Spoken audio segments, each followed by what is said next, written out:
नमस्कार, मैं हूं शिशिर। सबकी खबर पर आपका बहुत बहुत स्वागत है। प्रदेश की जनता यदि उम्मीद कर रही हो कि मध्य प्रदेश में विधानसभा का सत्र है और सरकार सदन में बजट लेके आई है और जनता की समस्याओं के समाधान के लिए बहुत महत्वपूर्ण चर्चा होगी, तो यह शायद जब ये हमारा विधानसभा का जो बजट सत्र था वह अनिश्चितकाल के लिए स्थगित हुआ तो उसमें निकला कुछ नहीं है। जिन मुद्दों पर सरकार को विपक्ष घेरना चाहता था उन मुद्दों में, सभी मामलों में विपक्ष कहीं ना कहीं पूरी तरह से असफल नजर आया। आज देश की और प्रदेश की राजनीति में इस बात पर चर्चा हो रही है कि सरकार के खिलाफ, विधानसभा अध्यक्ष के खिलाफ जितने मामले कांग्रेस फ्लोर पर लेके आई, सदन में चर्चा की, उसमें अचानक क्या वजह है कि चुप्पी क्यों साध ली जाती है। कल तो ये भी चर्चा हो रही थी कि इतने दिनों से सदन चल रहा है, जीतू पटवारी को एक मामले में निलंबित कर दिया जाता है, तभी कांग्रेस वहां पर हंगामा करती है और उनका कहना रहता है कि बाबा साहेब भीमराव अम्बेडकर जी की जो संविधान की किताब थी उसको का अपमान किया है नरोत्तम मिश्रा जी ने, और नरोत्तम जी को संसदीय कार्य मंत्री है, इनको निष्कासित किया जाए।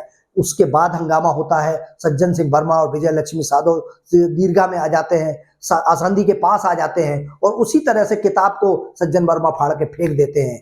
उनका कहना था कि विधानसभा अध्यक्ष के खिलाफ अविश्वास प्रस्ताव लाया जाएगा, लेकिन सदन का 27 तक सदन चलना था, लेकिन वो चलते चलते अचानक स्थगित हो जाता है अनिश्चित काल के लिए और वो मामले पूरे खत्म हो जाते हैं। ना कांग्रेस का कोई भी वजनदार तरीके से, जो वो इंदौर में जो आदिवासी की मौत का मामला था उसमें किसी तरीके का कोई मुद्दा बना पाई, और ना ही अध्यक्ष के खिलाफ अविश्वास मामले में। तो क्या हो रहा है, कांग्रेस क्या कर रही है? क्या कांग्रेस किसी दबाव में है या कांग्रेस के पास कोई रणनीति नहीं है? क्योंकि उनके जो सबसे दिग्गज नेता थे वो बहुत कम समय के लिए सदन में आए और आए भी, और जब जब पिछले सत्र के दौरान भी देखा गया था, जब अविश्वास प्रस्ताव पर चर्चा थी तब कमलनाथ जी नहीं थे।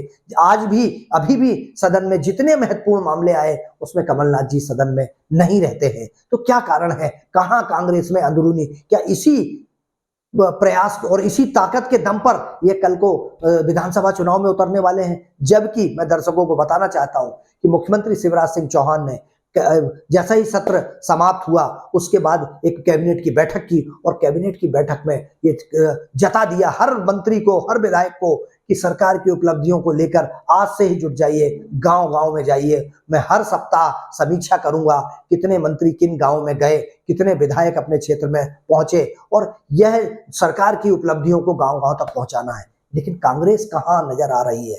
कांग्रेस इसी दम पर जब सदन में जो दिख रहा है, ये चर्चा का विषय है कि ऐसा क्यों हो रहा है। डॉक्टर गोविंद सिंह जी ने जो बात कही कि हाँ, हमसे गलती हुई, हमने अविश्वास प्रस्ताव में कुछ गलतियां की थी, तो ये गलती करने के लिए नेता प्रतिपक्ष बने हैं। जिस तरह से किया गया है, ये लगता है कि कहीं ना कहीं आपस में कुछ ना कुछ खिचड़ी पक रही है। या तो सरकार के दबाव में है पूरा विपक्ष, या विपक्ष कुछ करना ही नहीं चाहता है। देखिए, देखते रहिए सबकी खबर पर इसी तरीके की महत्वपूर्ण खबरें। हमें अनुमति दीजिए। नमस्कार।